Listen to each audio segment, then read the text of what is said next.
Akkam jirtu kabajamoota fi jaalatamtoota hordoftoota biiftuu Oroo bakkuma jirtanitti nageenyi kenna kan kabajaatiif kan jaalalaa isin haa ga'u hin jennetti aansunu oduu sa'a kana qabannee dhiyaannee jirra. Hanganuma sagantaa kanatti nu wajji turan immoo affeerraa kenna. Kun biiftuu Oroodha. Keessani jajjabeeffadha. Laayik sheer godhuu hin dagatina. Kallattimaan gara mata duree oduu amma qabadheetti yeroo dabru oduun jalqaba.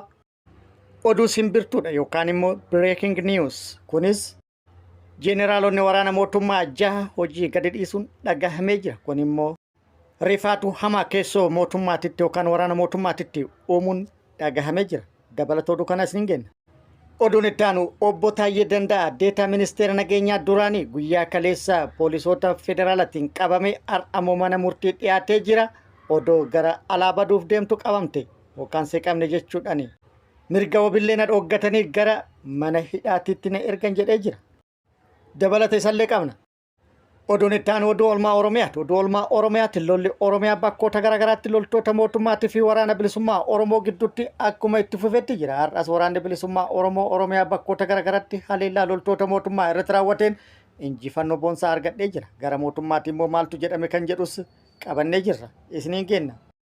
Oduun inni biraa mootummaan dhaabbilee barnoota ol'aanoo kolleejotaa fi yuunivarsiitota 90 cufuu Ministeerri barnootaa beeksisee jira. Dabalata oduu kanallee qabna. Oduu kanneenii fi kan biroo wajjin guutuu oduu wajjin isin wajjin ka tura ani Bariisoo Ganamooti. Guutuun oduu akka itti aanu kanatti isiniif dhiyaata.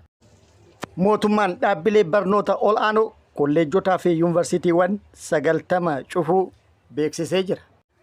Mootummaan sababa gadi bu'iinsa bu'aa qormaata ba'uutiin dhaabbilee barnoota ol'aanoo dhuunfaa kana cufuu kan hime yoo ta'us qaamoleen garaagaraa dubbiin akkasii miti jechuudhaani yaada komiitii fi mormii dhiyeessaa jiru. Sababni qaamolee yaada kana dura dhaabbatan dhiyeeffatan mootummaan kana dura yuunivarsiitii tokkollee hin ijaaru jechuun isaa jibbaa barnoota irraa qabu irraa kan ka'e akka ta'ee fi amma immoo sanuma irratti hundaa'uudhaan sababa garaagaraa uumuudhaan kolleejotaa fi yuunivarsiitiilee kana akka cufe kan komataa jiran. Ammatti kolleejotaa fi yuunivarsiitiileen 90 kan cufaman yoo ta'u kan biroo immoo gara oolmaa daa'immaniitii fi akkasumas mana barumsaa sadarkaa tokkoffaatti gadi guddatuun isaanii beekamee jira. Akkuma guutuu biyyattiitti dhaabbileen barnoota ol'aanoon dhuunfaa 380 kan jiran yoo ta'u bara dabre ministeerri barnootaa Birhaanuu Naggaa dhaabbilee barnoota ol'aanoo dhuunfaa 380 kana keessaa parsantii 30 qofa akka hafan hojjetaa jirra jedhee ture. Kana jechuun parsantii 30 ol kan ta'an akka cufaman akeekkachiisee ture. Haaluma saniin kolleejotaa fi yuunivarsiitota dhuunfaa barattoota isaanii qormaata ba'umsaaf gara biiroo barnootaatti akka ergan taasisuun qormaata ba'umsaa kennameefii ture. Dhaabbileen ol'aanoon barattoota isaanii gara ministeera barnootaatti ergan 202 kan ture yoo ta'u kan qormaata dabarsan garuu 29 qofaadha. 173 barattoota isaanii parsantii 25 oliin dabarsuu hin dandeenye. Kan barattoonni isaanii parsantii 25 ol fidan dhaabbilee 29 qofa. Bu'aan galmaa'ee tures kan hin yaadamne jechuudhaan mormiin isa mudatee ture ta'ullee wanti godhan hin turre. Sababni rakkoo kanas maal akka ta'e hin beekamne haalli qormaanni itti dhiyaatee fi akkasumas itti sorarames iftoomina hin qabu jechuudhaan komiin guddaan ka'ee ture. Yaanni yeroo sanitti akka komiitti hawaasa keessaa ka'ee fi qaamolee garaagaraa biraa madde kuni itti yaadame kolleejjota barbaadanii fi yuunivarsiitota barbaadan kuffisanii kan yaadan immoo yookaan kan fedhan dabarsanii gabaa akka to'atan taasisuudhaaf hojii hojjetame jechuudhaan komataa turan. Sababni isaas muummichi ministeera Itoophiyaa kana dura ani kolleejjii tokkollee yookaan yuunivarsiitii tokkollee hin ijaaru jechuudhaan ilaalcha jibbiinsa barnootaaf qabu ibsuu isaa irraa kan ka'e kan jiranuu kan cufaa jiru akka ta'e waan agarsiisu jechuudhaan hedduun mormii isaanii kan dhageessisaa turan. Gara biraatiin immoo dhaabbileen barnootaa kun jajjabeeffamuu qabu malee ajjeefamuu hin qaban jechuudhaan kan mormii isaanii dhageessifatan hedduu yoo ta'an mootummaan gochaa fi murtee kana irra deebi'ee ilaaluudhaan furmaata poozitiivii akka kaa'uu qabu kan gaafatanillee jiru.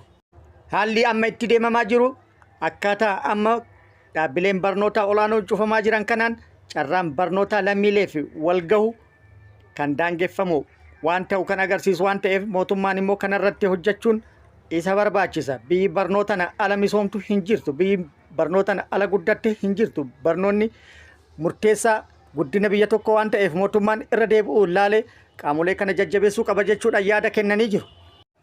Oduun itti aanu kun oduu ammeedha. Obbo Taayyee Danda'aa har'a waxabajjii 3 mana murtii dhiyaatee jira. Obbo Taayyee Danda'aa guyyaa kaleessaa waxabajjii 2 to'annaa poolisii federaalaa jala kan oole yoo ta'u har'a waxabajjii 3 mana murtii dhiyaatee jira. Mana murtii yeroo dhiyaatetti osoo dhiyeessitu si qabne akka jedhaniin maatiin isaa himee jira. Akkasumas obbo Taayyeen guyyaa har'aa osoo abukaatoo fi maatiin isaanii hin beekin mana murtii ol aanaa federaalaa ramaddii lidataa tokkoffaa dhaddachaa shororkeessummaa fi dhimmoota mootummaa ilaalutti dhiyaachuu adde Sintaayyoon haati warra mana isaa himtee jirti. Dhaddachi raawwachuu booda yeroo gabaabaaf abbaa warra ishii dubbisuu kan himtu adde Sintaayyoon mana murtii na dhiyeessanii ogeessa seerattiin mari'adhaa yeroo naa kennaa nan falmadhaa jennaan carraan kennamu hin jiru osoo dhiyeessitu si qabne jechuudhaan nafarra jaan jechuudhaan natti hime jettee jirti adde Sintaayyoon.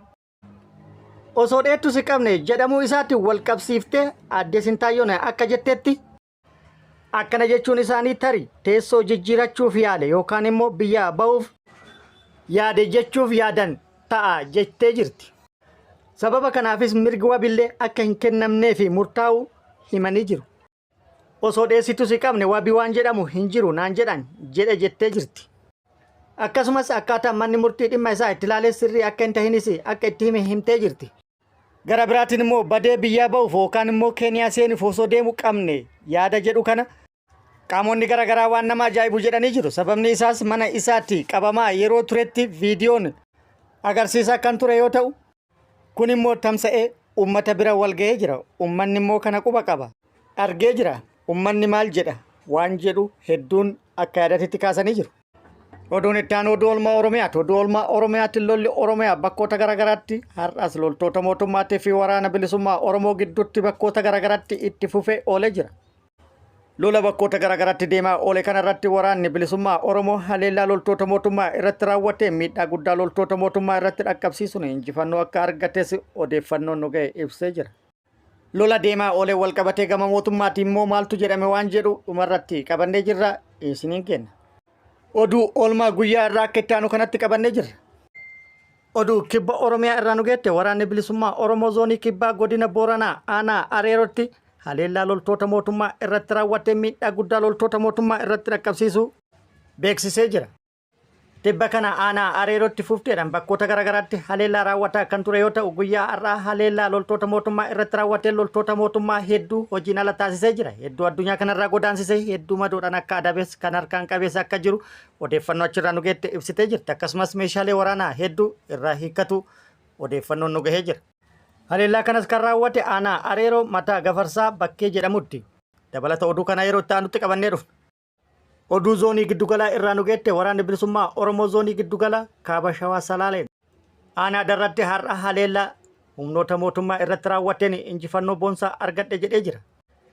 Darraa tajaajila Raachoo jedhamu irratti haleellaa loltoota mootummaatii fi caasaalee loltoota mootummaa irratti raawwateen miidhaa guddaa akka irratti dhaqqabsiise waraanni bilisummaa Oromoo beeksisee jira. Haleellaa raawwateen kaabinoota fi akkasumas waraana mootummaa hedduu hojiin ala akka taasise hedduu addunyaa kanarraa godaansise hedduu immoo kan madeesse akka ta'e odeeffannoon gara sirraa baate ibsitee jirti. Dabalata oduu kana yeroo itti aanutti qabannee kan dhufnu ta'a. Lola Oromiyaa bakkoota garaagaraatti deemaa jiru kana wal qabatee gama mootummaatiin maaltu jedhame waan jedhamu odeeffannoo argachuuf yaalaa turrus odeeffannoo argachuu hin dandeenye yeroo itti aanutti immoo waan jiru qabannee kan dhufnu ta'a. Oduun itti aanu kun oduu simbirtuudha yookaan immoo breaking news. Jeneraalonni waraana mootummaa PP 6 ol hojii akka gadi dhiisan dhagahamee jira.